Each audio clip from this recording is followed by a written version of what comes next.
Hello, je vous retrouve aujourd'hui pour une petite vidéo tuto carte. Un projet qui sera un peu plus rapide pour une fois. Donc, alors je vais toujours faire avec la collection City Street, hein, la dernière. Et donc, bah voilà, j'avais envie de faire des petites cartes.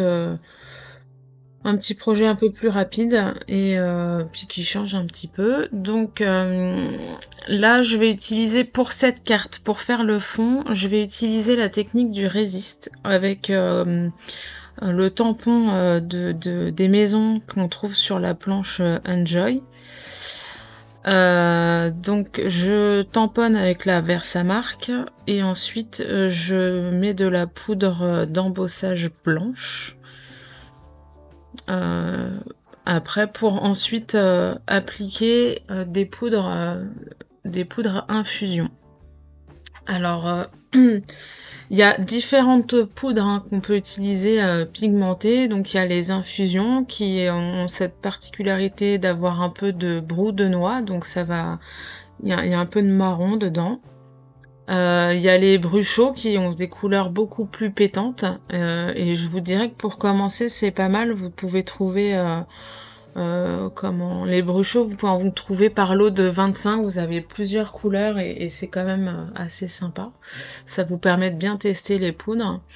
Il y a les shimmer powder qui sont elles, donc c'est la marque Nuvo. Elles ont un côté brillant irisé dedans. Donc ça aussi c'est assez sympa et après vous avez des différents effets selon les couleurs que vous choisissez aussi. Et puis il y a les Magical aussi. Alors, les Magical ils ont une vraie grande gamme de poudres. Il y en a avec un peu d'effet irisé, d'autres pas du tout. Il y a beaucoup de couleurs. Ceux-là j'en ai un peu moins parce que je trouve pas ça pratique enfin, l'application avec les Magical, je peux pas les saupoudrer comme je saupoudre les autres poudres infusion. Donc c'est pour ça que je suis moins fan, mais après, enfin, je vous dirais que toutes ces poudres-là s'utilisent de la même manière. Elles ont pas les mêmes couleurs, elles donnent pas les mêmes effets. Mais elles fonctionnent toutes pareilles. Donc ça, après, c'est vraiment en fonction du goût de chacun. Donc voilà. Donc pour mon fond de carte, j'ai utilisé donc deux infusions, la Golden Sun qui est un peu jaune et la Ariou cerise qui est plus dans les tons plus rose fuchsia. Et j'ai aspergé avec un brumisateur qui a des gouttelettes plus fines et du coup qui donne un aspect un peu plus fin sur le fond. Alors là, je passe à la colorisation à l'aquarelle donc de mes personnages. Alors on a la fille qui est sur la planche Enjoy, donc c'est qui souffle ses bulles, là. Et puis il y en a un autre que j'ai déjà colorisé d'avance qu'on trouve sur la planche City. Et puis celui que vous voyez là en haut à droite, on le trouve sur la planche Graffeur. Alors pour la colorisation à l'aquarelle, je commence toujours par une couleur assez claire. Donc là, ça doit être pour la chevelure, par exemple, j'ai utilisé un ocre jaune. Et donc l'idée, alors ça c'est ma méthode, c'est ma façon de fonctionner. Je ne dis pas que c'est la meilleure, hein, mais l'aquarelle, sa particularité, c'est que il faut commencer du plus clair pour finir par le plus foncé. Si vous commencez par mettre trop de pigments, si vous voulez revenir en arrière, c'est plus possible avec l'aquarelle. On peut tenter en mettant un petit peu plus d'eau dans la zone qu'on veut éclaircir, hein, ça peut enlever un peu de pigment, mais ça marche pas toujours. Et du coup, ça complique un peu. Enfin, voilà, vous pouvez rater votre colorisation juste parce qu'il y a eu trop de pigment. Donc vraiment, commencez du plus clair. Là où vous voulez des zones blanches, il faut laisser le blanc du papier.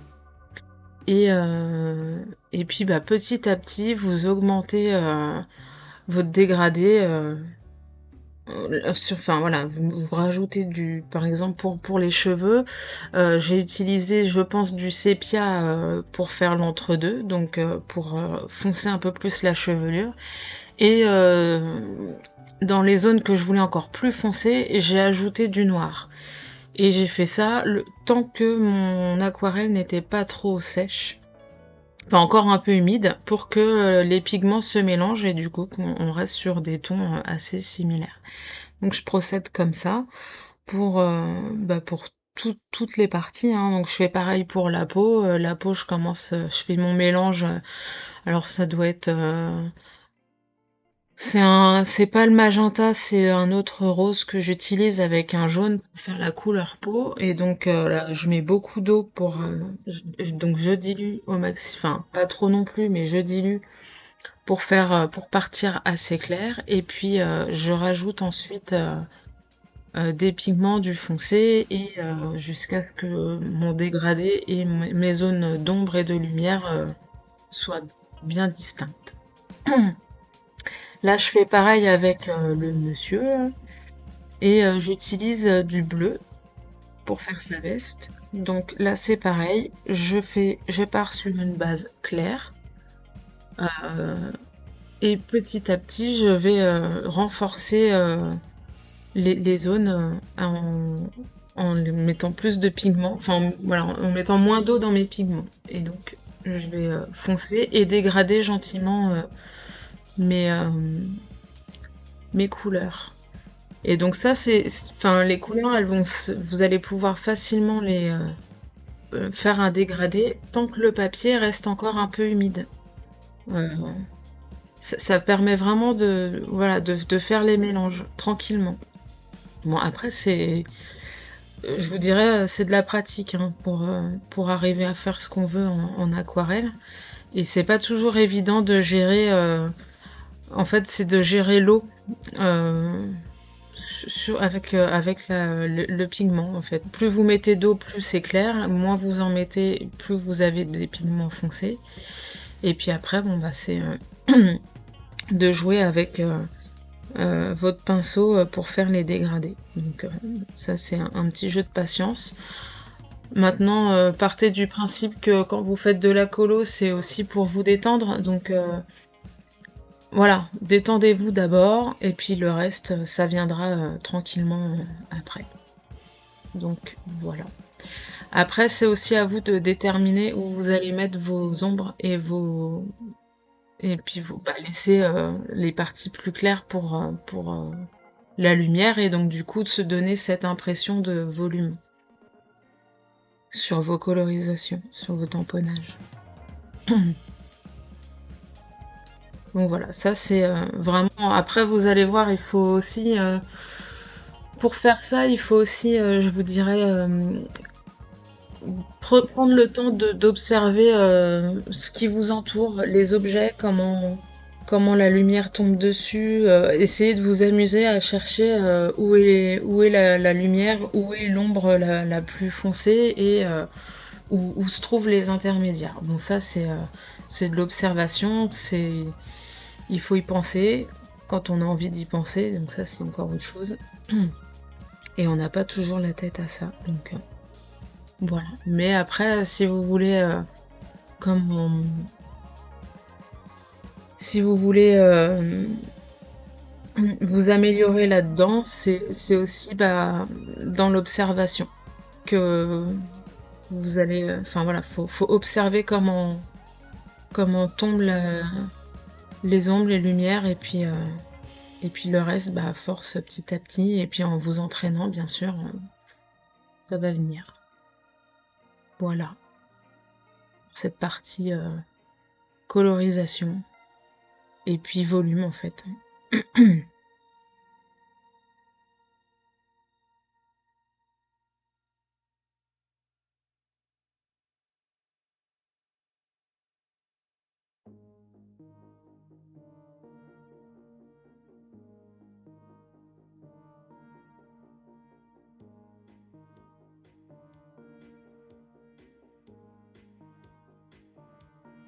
Donc là, je termine, enfin, j'en arrive sur la fin de la colorisation de mes personnages.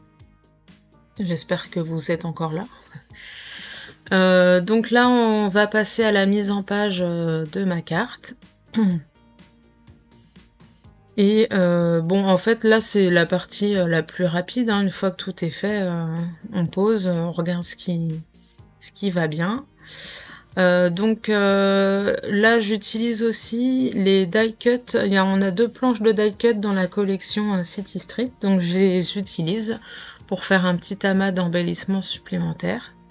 Là, la petite canette, elle fait partie de la planche Modern Land, donc ça c'est pareil, je l'avais déjà colorisée à l'avance, tout simplement parce que c'est quelque chose que je fais là depuis un petit moment déjà, enfin un peu moins d'1 an, mais quand même. Dès que j'ai des tampons, je tamponne plein de fois sur sur du papier aquarellable.